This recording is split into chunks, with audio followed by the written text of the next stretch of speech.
प्रिय विद्यार्थियों नमस्कार। एशियन क्लासेस के यूट्यूब चैनल में आप सभी का स्वागत है। इस चैनल के माध्यम से हम अध्ययन कर रहे हैं कक्षा 12 विषय अर्थशास्त्र, अध्याय 12 चल रहा है बाजार के अन्य स्वरूप। गत क्लास के अंदर हमने अध्ययन किया था एकाधिकार बाजार के बारे में और इसकी विशेषताओं के बारे में। आज हम अध्ययन करेंगे, प्रारंभ करते हैं, एकाधिकार बाजार के स्रोत क्या है। स्रोत का मतलब कि ऐसी कौन सी दशाएं हैं जिनके कारण से एकाधिकार की स्थिति उत्पन्न होती है। एकाधिकार का हमने अध्ययन किया, जिसमें हमने देखा कि एकाधिकार बाजार से तात्पर्य यह है कि बाजार में किसी विशेष वस्तु का एक अकेला विक्रेता होता है एवं उस वस्तु की कोई भी निकटतम प्रतिस्थापन वस्तु नहीं होती। इसी कारण से क्या होता है, उसका पूरे बाजार में उस वस्तु के संबंध में एकाधिकार होता है। स्रोत से देखिए, एकाधिकार में हमने ये भी पढ़ा इसकी विशेषताओं में कि एकाधिकार में जो नई फर्मों का प्रवेश और बहिर्गमन होता है वो स्वतंत्र नहीं होता। बहिर्गमन चूंकि एक ही फर्म होती है और नया प्रवेश चूंकि कोई हो नहीं पाता, इसलिए मात्र एक ही फर्म रहती है।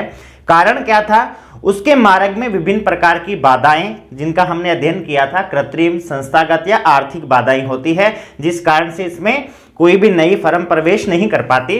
तो एकाधिकार में नई फर्मों का प्रवेश ना होने के कारण क्या होता है, एकाधिकार होता है। इस रुकावट के लिए जो महत्वपूर्ण कारण है कि ये रुकावटें क्यों होती है, चाहे ये कृत्रिम है या संस्थागत हैं या आर्थिक हैं, किस प्रकार से रुकावटें आती हैं जिस कारण से एकाधिकार पैदा होता है, वही इसके क्या है, स्रोत हैं।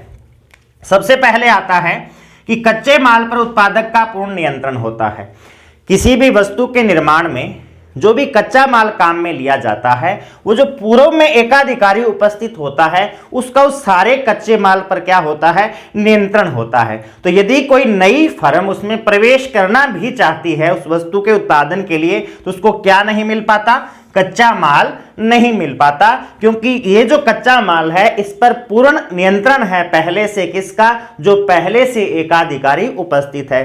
तो नई जो फर्म है उसको वो कच्चा माल नहीं मिल पाता जो उस वस्तु के निर्माण के लिए क्या होता है, आवश्यक होता है, इसलिए वो फर्म उस उद्योग में प्रवेश नहीं कर पाती। कौन से वाली, जो नई फर्म उस उद्योग में प्रवेश करना चाहती है, इसलिए नई फर्म प्रवेश नहीं कर पाती और एकमात्र फर्म जो पहले उत्पादन कर रही है वही उस वस्तु का उत्पादन करने में कामयाब होती है, क्योंकि उसके पास क्या होता है, कच्चा माल उपलब्ध होता है और उस कच्चे माल पर उसका क्या होता है, पूर्ण नियंत्रण होता है। दूसरा आता है, सरकार द्वारा एक फर्म को अपनी वस्तु बनाने एवं बेचने का पेटेंट अधिकार। पेटेंट अधिकार क्या होता है, कोई भी नई वस्तु का निर्माण किया जाता है तो उसको रजिस्टर्ड करवा दिया जाता है कि इस फर्म ने ये वस्तु बनाई है। इसमें पेटेंट भी दो प्रकार का होता है, एक वस्तु का पेटेंट और एक उसकी प्रक्रिया का पेटेंट। वस्तु के पेटेंट से तात्पर्य यह है कि उस वस्तु का निर्माण कोई दूसरी फर्म नहीं कर पाती जब तक वो फर्म उसकी परमिशन नहीं देगी। और प्रक्रिया पेटेंट से तात्पर्य यह होता है कि उस वस्तु का जिस प्रक्रिया के द्वारा निर्माण उस फर्म के द्वारा किया जा रहा है, उस प्रक्रिया के द्वारा उस वस्तु का निर्माण दूसरी फर्म नहीं कर सकती।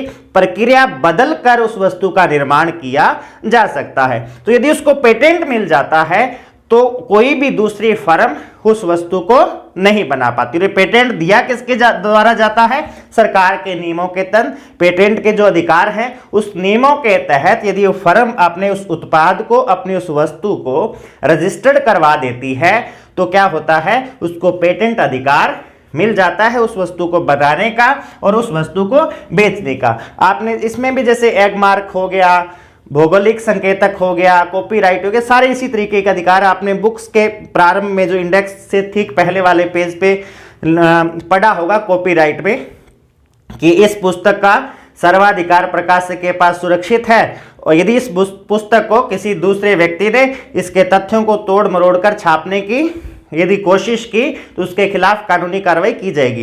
ये उस बुक का क्या है, कॉपीराइट है। ठीक उसी प्रकार से वस्तुओं के संबंध में ये जो राइट होता है वही क्या होता है, पेटेंट अधिकार होता है। तो यदि किसी फर्म ने उस वस्तु को बनाने का और बेचने का पेटेंट ले रखा है, किससे, सरकार से, तो दूसरी फर्म उस वस्तु को नहीं बना सकती। किसके कारण से, पेटेंट के कारण से। तो जब दूसरी वस्तु उस फर्म को बना ही नहीं पाएगी तो क्या रहेगा, उस पहले वाली फर्म का एकाधिकार रहेगा। नेक्स्ट आता है, एक फर्म पैमाने की बढ़ती किफायतों के कारण। देखिए पैमाने की किफायतें क्या होती है, प्रोडक्शन का या उत्पादन का पैमाना जितना ज्यादा बड़ा है उतनी ही ज्यादा किफायतें होती है। समझ गए मेरी बात को, कि यदि आप छोटे लेवल पे उत्पादन कर रहे हो यानी कम वस्तुओं का उत्पादन कर रहे हो तो आपकी लागत ज्यादा आएगी, और यदि आप बड़े लेवल पे उत्पादन कर रहे हो तो आपकी लागतें क्या हो जाएगी, कम हो जाएगी। जो पहले से एकाधिकारी उपस्थित है, चूंकि वो काफी समय से उस वस्तु का उत्पादन कर रहा होता है, इसलिए उसके उत्पादन का पैमाना क्या हो जाता है, बड़ा हो जाता है।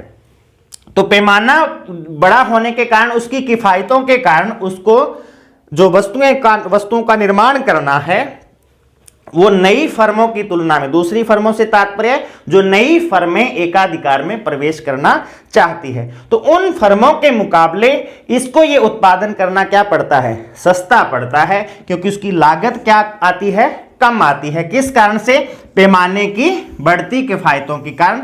बड़े लेवल पे उत्पादन करने के कारण जो पहले से एकाधिकारी उपस्थित होता है उसको इस पैमाने की बढ़ती किफायतों के कारण नई फर्म की तुलना में वस्तुओं का उत्पादन करने में उसकी लागत क्या आती है, कम आती है। तो जो नई फर्में बाजार में प्रवेश करना चाहती है उनकी लागत उन वस्तुओं पे ज्यादा आती है, अर्थात उनको उन वस्तुओं का निर्माण करना महंगा पड़ता है, इसलिए भी वो फर्में फिर उस बाजार में प्रवेश नहीं कर पाती। तो पहले से जो उपस्थित होता है एकाधिकारी वही एकाधिकारी बना रहता है। तो ये तीन मुख्य कारण है जिस कारण से कोई भी नई फर्म एकाधिकार में प्रवेश करने में सक्षम नहीं हो पाती, और जो पहले से फर्म है वही उस वस्तु का निर्माण करती है और वही उस वस्तु को बेचती है और एकाधिकारी के रूप में रहती है। अब हम कुछ उदाहरण देखते हैं कि आपको बहुत अच्छी तरह से समझ आ जाए कि वास्तव में एकाधिकार है क्या। भारत के संबंध में देखें तो जैसे भारतीय रेलवे है, सरकारी क्षेत्र का एकाधिकार है। आपने प्राइवेट सेक्टर की कोई भी ट्रेन नहीं देखी होगी। अब वर्तमान में जो चल रही है वो बात अलग है, लेकिन भारतीय रेलवे वैसे क्या है, सरकारी है। जैसे आप बसें देखते हो, प्राइवेट बसें और सरकारी बसें, लेकिन रेलवे कौन सी है, सिर्फ सरकारी है, अर्थात रेलवे के अंदर सरकार का क्या है, एकाधिकार है। दूसरा आता है राज्य विद्युत निगम। आपने कभी भी, जैसे आप गांवों में, शहरों में कहीं पर भी गली के अंदर जो लाइट के खंभे लगे हुए हैं वो सरकार की तरफ से, यानी जो विद्युत वितरण निगम लिमिटेड है वो किसके हैं, सरकारी हैं सारे। कभी प्राइवेट खंभे लगे देखे आपने, नहीं देखे ना। तो इसमें क्या है, इसमें भी सरकार का एकाधिकार है, अर्थात सिर्फ सरकार बिजली की सप्लाई करती है। नाभिकीय क्षेत्र अर्थात नाभिकीय ऊर्जा के क्षेत्र में भी सिर्फ किसका नियंत्रण है, सरकार का एकाधिकार है। इसमें भी प्राइवेट सेक्टर नहीं है, दूसरी कोई फर्म नहीं है, क्योंकि मात्र एक क्या है, सरकार का एकाधिकार है। नेक्स्ट एक शब्द आता है कीमत विभेद। एक नंबर का प्रश्न आ सकता है कि कीमत विभेद क्या है, और इसकी अवधारणा की व्याख्या स्टिगलर के द्वारा की गई। तो हमें इसकी परिभाषा को एज इट इज थोड़ा याद करना है। बाय द वे स्टिगलर के नाम से आए, तो स्टिगलर के अनुसार कीमत विभेद क्या है, देखिए कहता है तकनीकी दृष्टि से समरूप पदार्थों को इतनी भिन्न भिन्न कीमतों पर बेचना, अर्थात दो ऐसी वस्तुएं जो टेक्निकली एक दूसरे के बिल्कुल क्या है, समान है। भौतिक रूप से उसके रंग रूप में हो सकता है, अलग हो सकती हैं, लेकिन तकनीकी दृष्टि से दोनों क्या है, एक दूसरे के बिल्कुल समान है, और उनको इतनी भिन्न भिन्न कीमतों पर बेचना जो उनकी सीमांत लागतों के अनुपात की तुलना में कहीं अधिक है। सीमांत लागतों के अनुपात की तुलना से तात्पर्य यह है कि मान लीजिए दो वस्तुएं ए और बी हैं, उनको अलग अलग कीमतों पर बेचा जा रहा है। जैसे ए और बी, ए को मान लीजिए 2 रुपए पर बेचा जा रहा है और बी को मान लीजिए 4 रुपए में बेचा जा रहा है। तो इनका आपस में अनुपात क्या हुआ, देखिए 2/4, 1/2, ये इनका अनुपात है कीमतों का। लेकिन यदि हम इनकी लागतों की तुलना करें, मान लीजिए कि इस वस्तु के भी 1 रुपए लागत आती है और इस वस्तु के निर्माण में भी 1 रुपए की लागत आती है। अब लागतों का अनुपात क्या हुआ, 1:1 हुआ, लेकिन कीमतों का अनुपात क्या हुआ, 1:2 हुआ। अर्थात उनकी कीमतों का जो अनुपात है वो उनकी सीमांत लागतों की तुलना में कहीं अधिक होता है। उनमें ज्यादा अंतर होता है, ज्यादा डिफरेंस होता है। तो इस प्रकार से जब वस्तुएं बेची जाती हैं तो उसको हम इस प्रकार के कीमत विभेद को क्या कहते हैं, कीमतों के अंतर को कीमत विभेद कहते हैं। किसके अनुसार? प्रोफेसर स्टिगलर के अनुसार। तो ये थे एकाधिकार के स्रोत, इसके उदाहरण और कीमत विभेद की परिभाषा। चलते हैं हम नेक्स्ट टॉपिक अपूर्ण प्रतियोगिता का अध्ययन करते हैं। चलते हैं हम अपूर्ण प्रतियोगिता पर। क्या है अपूर्ण प्रतियोगिता? हमने गत क्लासेस में भी इसका अध्ययन किया था कि एकाधिकार एवं पूर्ण प्रतियोगिता दोनों बाजारों की जिसमें विशेषताएं पाई जाती है वह क्या है? अपूर्ण प्रतियोगिता। अर्थात वो इनके मध्य की अवस्था है, उसमें एकाधिकार की विशेषताएं भी पाई जाती हैं और उसमें पूर्ण प्रतियोगिता की भी पाई जाती हैं। अर्थात ना तो वो पूर्ण एकाधिकार होता है, ना ही वो पूर्ण प्रतियोगिता होती। एकाधिकार से तात्पर्य इसमें फर्म क्या है? एक ही है, लेकिन अपूर्ण प्रतियोगिता में एक से क्या होती है? ज्यादा होती है। ठीक, पूर्ण प्रतियोगिता में क्या होता है? क्रेता एवं विक्रेताओं की संख्या अत्यधिक होती है, लेकिन इसमें अत्यधिक नहीं होती। किसमें? अपूर्ण प्रतियोगिता। अर्थात इसमें दोनों की विशेषताओं का, या यूं कह लें कि दोनों के मध्य की अवस्था को हम क्या कहते हैं? अपूर्ण प्रतियोगिता कहते हैं। इसके तीन प्रकार एकाधिकारात्मक प्रतियोगिता, अल्पाधिकार और द्व्याधिकार है। सबसे पहले हम अध्ययन करेंगे एकाधिकारात्मक प्रतियोगिता क्या है। चैम्बरलिन ने एकाधिकारात्मक प्रतियोगिता की व्याख्या की थी और उसकी सरल शब्दों में परिभाषा क्या है कि यह दो चरम सीमा बाजारों की मध्यस्थ अवस्था है। चरम सीमा से तात्पर्य बाजार में जो विक्रेता है वो कम से कम कितने हो सकते हैं? एक हो सकता है। अर्थात घटने की, विक्रेताओं के जो घटने की सीमा है वो क्या है? एकाधिकार है, क्योंकि एकाधिकार में मात्र कितनी फर्में होती है? एक हो सकती है। और अधिकतम कितनी हो सकती है? क्योंकि पूर्ण प्रतियोगिता में क्या होती है? बहुत ज्यादा फर्में होती है। तो ये इधर की चरम सीमा है कम से कम की, और पूर्ण प्रतियोगिता अधिकतम की चरम सीमा है। तो ये अपूर्ण प्रतियोगिता क्या है? दोनों के मध्यस्थ या मध्य की अवस्था है। कैसे बाजारों के? चरम सीमा का जो बाजार है, इन बाजारों की जो चरम सीमा है, घटने की चरम सीमा एकाधिकार है फर्मों की संख्या, और बढ़ने की चरम सीमा पूर्ण प्रतियोगिता है। चरम सीमा होती है अधिकतम सीमा, ज्यादा से ज्यादा। नेक्स्ट आता है इसकी विशेषताएं क्या है, उनका हम अध्ययन करते हैं। एकाधिकारात्मक प्रतियोगिता की ये क्या है? विशेषताएं हैं। विशेषताएं किसकी? एकाधिकारात्मक प्रतियोगिता की। सबसे पहले आता है फर्मों की संख्या अधिक। एकाधिकार से अधिक होती है, फर्मों की संख्या अधिक होती है, परंतु कैसी होती है? आकार छोटा होता है। छोटे आकार से तात्पर्य कि पैमाने की जो किफायतें हैं, बचते हैं, वो कम मिल पाएंगी। तो चूंकि आकार छोटा है, इस कारण से इनका कुल उत्पादन में योगदान क्या होता है? कम होता है। जब फर्म का आकार छोटा है तो उस जो कुल उत्पादन हो रहा है उसमें उसका योगदान भी क्या होगा? छोटा होगा। तो योगदान छोटा होगा तो उत्पादन की मात्रा को, चाहे वो एक छोटी फर्म उत्पादन करे या ना करे, करे तो भी उत्पादन को ज्यादा प्रभावित नहीं करती, और ना करे तो भी उत्पादन को ज्यादा प्रभावित नहीं करती। इस कारण से क्या होता है? छोटे आकार के कारण उनको लगाने के लिए सबसे पहला पूंजी की आवश्यकता क्या होगी? कम होगी। उत्पादन तकनीक उनकी क्या होगी? सरल होगी, क्योंकि यदि आप जटिल उत्पादन तकनीक काम में लेना चाहते हो तो आपको पूंजीगत साधनों पर ज्यादा व्यय करना पड़ेगा, मशीनों पर ज्यादा व्यय करना पड़ेगा। चूंकि फर्मों का आकार क्या है? छोटा है, इस कारण से क्या होगा? पूंजी की लागत भी कम होगी उनकी तकनीक भी क्या होगी? सरल होगी। चूंकि आकार छोटा है तो छोटे लेवल पर उत्पादन होगा, उत्पादन का पैमाना छोटा होगा, तो पैमाने की बचतें भी क्या होगी? कम होगी। अब इसके यदि हम उदाहरण लें तो राष्ट्रीय स्तर पर यदि जैसे वस्त्र उद्योग की बात करें, सूती वस्त्र उद्योग की, तो ये क्या होगा? एकाधिकारात्मक प्रतियोगिता का उदाहरण है। इसी प्रकार से यदि नेशनल लेवल पे हम बिजली उपकरण बनाने वाली फर्मों या कंपनियों की बात करें तो वो भी क्या है? एकाधिकारात्मक प्रतियोगिता है। अब स्थानीय स्तर पर बात करें, जैसे पेट्रोल के स्टेशन है, जो पेट्रोल पंप, वो क्या है? एकाधिकारात्मक प्रतियोगिता के उदाहरण है। इसी प्रकार से स्थानीय स्तर की हम बात करें तो जो अखबार है, न्यूज़पेपर, वो भी क्या है? एकाधिकारात्मक प्रतियोगिता के उदाहरण है। नेक्स्ट आता है विभेदीकृत वस्तुएं। इस बाजार की विशेषता क्या है? दूसरी विशेषता, वस्तुएं विभेदीकृत होती है। यद्यपि समरूप होती है लेकिन पूर्ण स्थानापन्न नहीं होती। पूर्ण रूप से एक वस्तु के दूसरी वस्तु बराबर नहीं होती, एक जैसी नहीं होती। किस आधार पर विभेदीकृत किया जाता है? वस्तुओं के रंग के आधार पर। जैसे हम साबुन देखते हैं, जो नहाने का साबुन है उसके अलग अलग रंग होते हैं, उसके आधार पर उनमें क्या किया जाता है, विभेद किया जाता है। गुलाब की खुशबू, चमेली की खुशबू, इस प्रकार से उनमें क्या किया जाता है, विभेद किया जाता है। उनके आकार के आधार पर विभेद कर दिया जाएगा।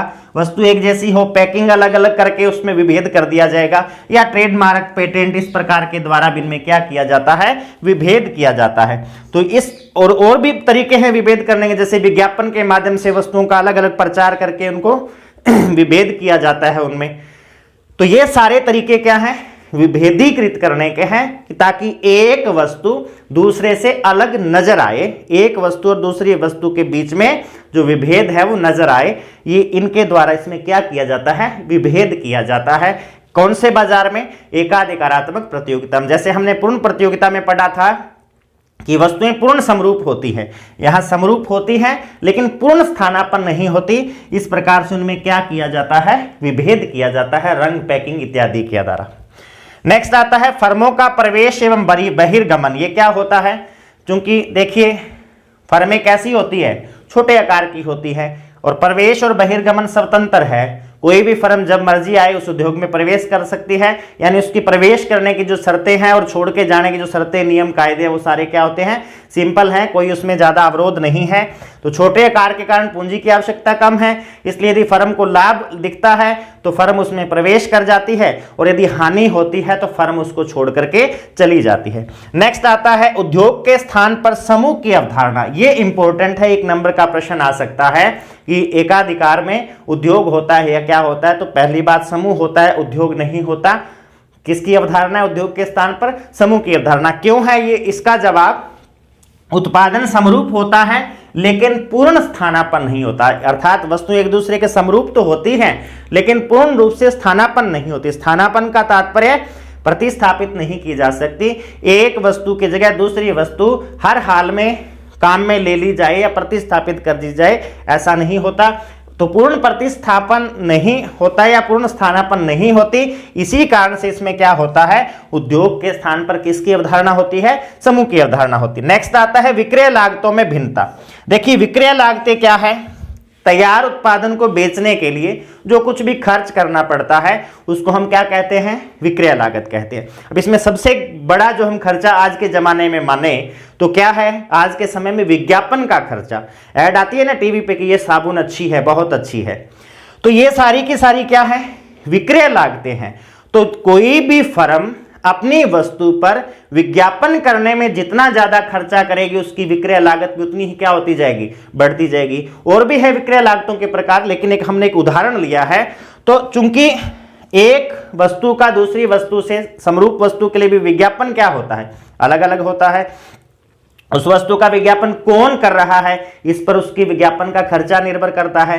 उसका विज्ञापन कहां आ रहा है, अखबार में आ रहा है, टीवी में आ रहा है या रेडियो में आ रहा है, कहां पर चल रहा है, उस पर भी उसका खर्चा निर्भर करता है।